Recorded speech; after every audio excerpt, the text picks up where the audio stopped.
ಬಹಳಷ್ಟು ಇಂಪಾರ್ಟೆಂಟ್ ಆಗಿರ್ತಕ್ಕಂಥ ಪ್ರಶ್ನೆ. ಇಲ್ಲಿ ನಾವು ನೋಡ್ತೀವಿ ಬಹಳಷ್ಟು ಇಂಪಾರ್ಟೆಂಟ್ ಆಗಿರ್ತಕ್ಕಂಥದ್ದು ಪ್ರಶ್ನೆ. ನಮ್ಮ ದೇಹವು ವಾತಾವರಣದ ಅಷ್ಟು ದೊಡ್ಡ ಒತ್ತಡಕ್ಕೆ ನುಜ್ಜುಗುಜ್ಜಾಗುವುದಿಲ್ಲ ಏಕೆ ಅಂತಕ್ಕಂಥದ್ದು ಇಂಪಾರ್ಟೆಂಟ್ ಆಗಿರ್ತಕ್ಕಂಥ ಪ್ರಶ್ನೆ. ಒಂದು ವಾತಾವರಣದ ಒತ್ತಡ ಬಹಳಷ್ಟು ಇರ್ತಕ್ಕಂಥದ್ದು ಅಂತೇಳಿ ನಾವು ನೋಡ್ತೀವಿ. ವಾತಾವರಣದಲ್ಲಿ ಒತ್ತಡ ಇರ್ತಕ್ಕಂಥದ್ದು ಅಂತೇಳಿ ನಾವು ನೋಡ್ತೀವಿ. ಹಾಗಾದ್ರೂ ಕೂಡ ನಮ್ಮ ದೇಹಕ್ಕೆ ಯಾಕೆ ನುಜ್ಜುಗುಜ್ಜಾಗುವುದಿಲ್ಲ ಅಂತಕ್ಕಂಥದ್ದು ಇಲ್ಲಿ ಪ್ರಶ್ನೆ.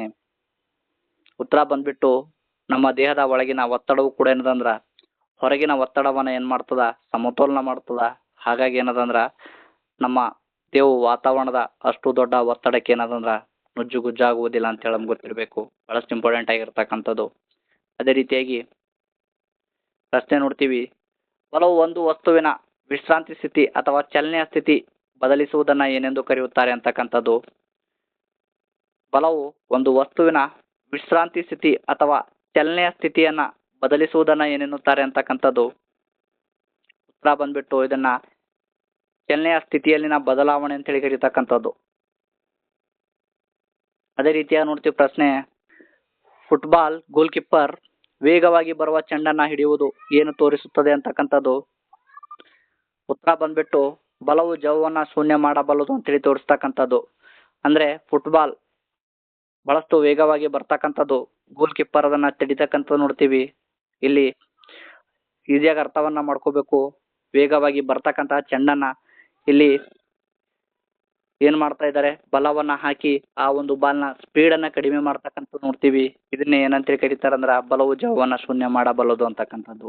ಇಲ್ಲಿಗೆ ಅರ್ಥವನ್ನ ಮಾಡ್ಕೋಬೇಕು. ಜವ ಅಂದ್ರೆ ಮೊಮೆಂಟಮ್ ಅಂತೇಳಿ ಬಹಳಷ್ಟು ಇಂಪಾರ್ಟೆಂಟ್ ಆಗಿರತಕ್ಕಂಥದ್ದು. ಸ್ಪೀಡ್ ಅಂತಕ್ಕಂಥದ್ದು ಇದು ಕಡಿಮೆ ಮಾಡ್ತಕ್ಕಂಥದ್ದು, ಅಂದ್ರೆ ಇಲ್ಲಿಗೆ ಸ್ಪೀಡ್ ಅನ್ನ ಕಡಿಮೆಯನ್ನ ಮಾಡ್ತಕ್ಕಂಥದ್ದು. ಅದೇ ರೀತಿಯಾಗಿ ಪ್ರಶ್ನೆ ನೋಡ್ತೀವಿ. ಬೈಸಿಕಲ್ ನ ಟೈರ್ಗೆ ಗಾಳಿ ತುಂಬುವುದು ಯಾವುದಕ್ಕೆ ಉದಾಹರಣೆ ಅಂತಕ್ಕಂಥದ್ದು. ಉತ್ತರ ಬಂದ್ಬಿಟ್ಟು ಇದು ಅನಿಲದ ಒತ್ತಡ. ಅದೇ ರೀತಿಯಾಗಿ ನೋಡ್ತೀವಿ. ಕಬಡ್ಡಿ ಆಟಗಾರರು ಕೈಗೆ ಮಣ್ಣು ಹಚ್ಚಿಕೊಳ್ಳುವುದು ಏಕೆ ಅಂತಕ್ಕಂಥದ್ದು. ಇದಕ್ಕೆ ಉತ್ತರ ಬಂದ್ಬಿಟ್ಟು ಘರ್ಷಣೆ ಹೆಚ್ಚಿಸಿ ಹಿಡಿತ ಸಾಧಿಸಲು. ಅದೇ ರೀತಿಯಾಗಿ ನೋಡ್ತೀವಿ. ನೆಕ್ಸ್ಟ್ ಅಡಿಪಾಯ ಅಗಲವಾಗಿರುವುದು ಏಕೆ ಅಂತಕ್ಕಂಥದ್ದು. ಇದಕ್ಕೆ ಉತ್ತರ ಬಂದ್ಬಿಟ್ಟು ಭೂಮಿಯ ಮೇಲಿನ ಒತ್ತಡವನ್ನ ಹಂಚಲು. ಅದೇ ರೀತಿಯಾಗಿ ಪ್ರಶ್ನೆ. ಟ್ರಾಕ್ಟರ್ ಚಕ್ರಗಳು ದೊಡ್ಡದಾಗಿರುವುದು ಏಕೆ ಅಂತಕ್ಕಂಥದ್ದು. ಇದಕ್ಕೆ ಉತ್ತರ ಬಂದ್ಬಿಟ್ಟು ಮಣ್ಣಿನಲ್ಲಿ ಹೂತು ಹೋಗದಂತೆ, ಅದೇ ರೀತಿಯಾಗಿ ಒತ್ತಡವನ್ನ ತಗ್ಗಿಸಲು ಏನದಂದ್ರ ಈ ಒಂದು ಟ್ರಾಕ್ಟರ್ ಚಕ್ರಗಳು ದೊಡ್ಡದಾಗಿ ರಚನೆ ಮಾಡಿರ್ತಕ್ಕಂಥದ್ದು. ಅದೇ ರೀತಿಯಾಗಿ ನೆಕ್ಸ್ಟ್ ಬಲವು ಒಂದು ಯಾವ ರೀತಿಯ ಪರಿಮಾಣ ಅಂತಕ್ಕಂಥದ್ದು ಬಹಳಷ್ಟು ಇಂಪಾರ್ಟೆಂಟ್ ಆಗಿರ್ತಕ್ಕಂಥದ್ದು. ಉತ್ತರ ಬಂದ್ಬಿಟ್ಟು ಇದು ಸದಿಶ ಪರಿಮಾಣ. ಕಾರಣ ಬಂದ್ಬಿಟ್ಟು ಇದಕ್ಕೆ ದಿಕ್ಕು ಮತ್ತು ಪರಿಣಾಮ ಎರಡು ಇರ್ತಕ್ಕಂಥದ್ದು ನೋಡ್ತೀವಿ. ಹಾಗಾಗಿ ಬಲವು ಬಂದ್ಬಿಟ್ಟು ಏನದಂದ್ರೆ ಇದೊಂದು ಸದಿಶ ಪರಿಮಾಣ ಅಂತೇಳಿ ನಮ್ಗೆ ಗೊತ್ತಿರಬೇಕು. ಅದೇ ರೀತಿಯಾಗಿ ನೆಕ್ಸ್ಟ್ ಪ್ರಶ್ನೆ ನೋಡ್ತೀವಿ. ದ್ರವದ ಒತ್ತಡವನ್ನ ಅಳೆಯುವ ಉಪಕರಣ ಯಾವುದು ಅಂತಕ್ಕಂಥದ್ದು. ದ್ರವದ ಒತ್ತಡವನ್ನ ಅಳಿತಕ್ಕಂತಹ ಸರಳ ಉಪಕರಣ ಯಾವುದು ಅಂತಕ್ಕಂಥದ್ದು ಬಹಳಷ್ಟು ಇಂಪಾರ್ಟೆಂಟ್ ಆಗಿರ್ತಕ್ಕಂಥದ್ದು. ಇವುಗಳ ಮೇಲೆ ಕೂಡ ಡೈರೆಕ್ಟ್ ಆಗಿ ಪ್ರಶ್ನೆಗಳನ್ನ ಕೇಳಿರ್ತಕ್ಕಂಥದ್ದು ನೋಡ್ತೀವಿ. ಹಾಗಾಗಿ ಬಹಳಷ್ಟು ಇಂಪಾರ್ಟೆಂಟ್ ಆಗಿರ್ತಕ್ಕಂಥದ್ದು ಇದಕ್ಕ ಮೊನೋಮೀಟರ್ ಅಂತಕ್ಕಂಥದ್ದು. ಅದೇ ರೀತಿಯಾಗಿ ವಾತಾವರಣದ ಒತ್ತಡ ಅಳಿತಕ್ಕಂತಹ ಉಪಕರಣ ಯಾವುದು ಅಂತಕ್ಕಂಥದ್ದು. ವಾತಾವರಣದ ಒತ್ತಡವನ್ನ ಅಳೆಯಲು ಬಳಸುವ ಉಪಕರಣ ಉತ್ತರ ಬಂದ್ಬಿಟ್ಟು ಬ್ಯಾರೋಮೀಟರ್. ಅದೇ ರೀತಿಯಾಗಿ ನೋಡ್ತೀವಿ ಪ್ರಶ್ನೆ. ಹರಿತವಾದ ಚಾಕು ಮೊನಚೀಲದ ಚಾಕುಗಿಂತ ವೇಗವಾಗಿ ಕತ್ತರಿಸುತ್ತದೆ ಏಕೆ ಅಂತಕ್ಕಂಥದ್ದು. ಹರಿತವಾದ ಚಾಕು ಮೊಡಚಾದ ಅಥವಾ ಏನಂತ ಕರೀತಾರಂದ್ರ ಇದು ಚಾಕು ಏನದ ಅಂದ್ರ ಮೊಂಡಾಗ್ಯದ ಅಂತ ಕರೀತಕ್ಕಂಥದ್ದು ನೋಡ್ತೀವಿ. ಹಾಗಾದ್ರ ಆ ಮೊಂಡದ ಚಾಕುಗಿಂತ ವೇಗವಾಗಿ ಕತ್ತರಿಸುತ್ತದೆ ಏಕೆ ಅಂತಕ್ಕಂಥದ್ದಲ್ಲಿ ಉತ್ತರ ಬಂದ್ಬಿಟ್ಟು ಈ ಒಂದು ಹರಿತವಾದ ಚಾಕುವಿನಲ್ಲಿ ಅಲ್ಪ ವಿಸ್ತೀರ್ಣದಲ್ಲಿ ಇರ್ತಕ್ಕಂಥದ್ದು. ಹಾಗಾಗಿ ಅದಕ್ಕೆ ಏನಾಗ್ತದೆ ಅಂದ್ರೆ ಅಧಿಕ ಒತ್ತಡ ಬೀರ್ತಕ್ಕಂಥದ್ದು. ಉದಾಹರಣೆಗೆ ಈ ರೀತಿಯಾಗಿ ಚಾಕುವನ್ನ ನೋಡ್ತೀವಿ. ಒಂದು ಚಾಕುನಲ್ಲಿ ಇಲ್ಲಿ ಹರಿತವಾಗಿರ್ತಕ್ಕಂಥದ್ದು ನೋಡ್ತೀವಿ. ಇಲ್ಲಿ ವಿಸ್ತೀರ್ಣವನ್ನ ಈ ಒಂದು ಚಾಕುದ ವಿಸ್ತೀರ್ಣವನ್ನ ಬಹಳಷ್ಟು ಕಡಿಮೆವನ್ನ ಮಾಡಿರ್ತಕ್ಕಂಥದ್ದು ನೋಡ್ತೀವಿ. ಹಾಗಾಗಿ ಏನದಂದ್ರೆ ಇದ್ರ ಮೇಲೆ ಒತ್ತಡ ಬಿದ್ದಾಗ ಅಲ್ಲಿ ಫೋರ್ಸ್ ಏನದಂದ್ರೆ ಜಾಸ್ತಿ ಕ್ರಿಯೇಟ್ ಆಗ್ತಕ್ಕಂಥದ್ದು. ಹಾಗಾಗಿ ಆ ಒಂದು ಚಾಕು ಏನದಂದ್ರ ತೆಳಗೆ ಇಟ್ಟಂತ ತರಕಾರಿಗಳನ್ನು ಕತ್ತರಿಸ್ತಕ್ಕಂಥದ್ದು ನೋಡ್ತೀವಿ. ಹಾಗೆ ಇದಕ್ಕೆ ಬಹಳಷ್ಟು ಇಂಪಾರ್ಟೆಂಟ್ ಆಗಿರ್ತಕ್ಕಂಥದ್ದು ಹರಿತವಾದ ಚಾಕು. ಮೊನಚೀಲದ ಚಾಕುವಿಗಿಂತ ವೇಗವಾಗಿ ಕತ್ತರಿಸ್ತದೆ ಏಕೆಂದ್ರೆ ಅಲ್ಪ ವಿಸ್ತೀರ್ಣದಲ್ಲಿ ಅಧಿಕ ಒತ್ತಡ ಬೀರುವುದರಿಂದ ಅಂತಕ್ಕಂಥದಕ್ಕೆ ಬಹಳಷ್ಟು ಇಂಪಾರ್ಟೆಂಟ್ ಆಗಿರ್ತಕ್ಕಂಥದ್ದು.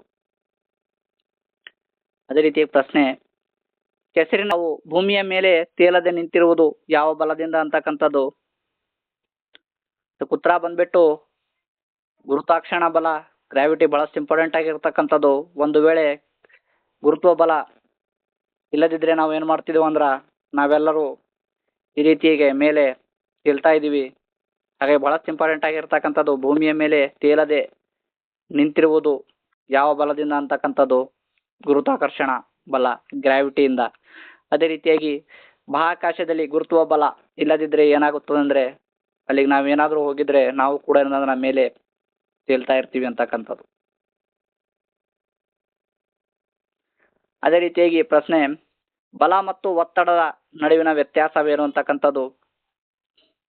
ಈ ಒಂದು ಬಲವು ಏನಂತಂದ್ರ ಒಟ್ಟು ಎಳೆತ ಮತ್ತು ತಳ್ಳುವಿಕೆಯನ್ನು ಒಳಗೊಂಡಿರ್ತಕ್ಕಂಥದ್ದು. ಅದೇ ರೀತಿಯಾಗಿ ಒತ್ತಡ ಅಂತಕ್ಕಂಥದ್ದು ಒಂದು ನಿರ್ದಿಷ್ಟ ಜಾಗದ ಮೇಲೆ ಬಿಡ್ತಕ್ಕಂಥ ಬಲವನ್ನೇ ಏನಂತ ಕರೀತಾರೆ ಅಂದ್ರ ಒತ್ತಡ ಅಂತ ಕರೀತಕ್ಕಂಥದ್ದು.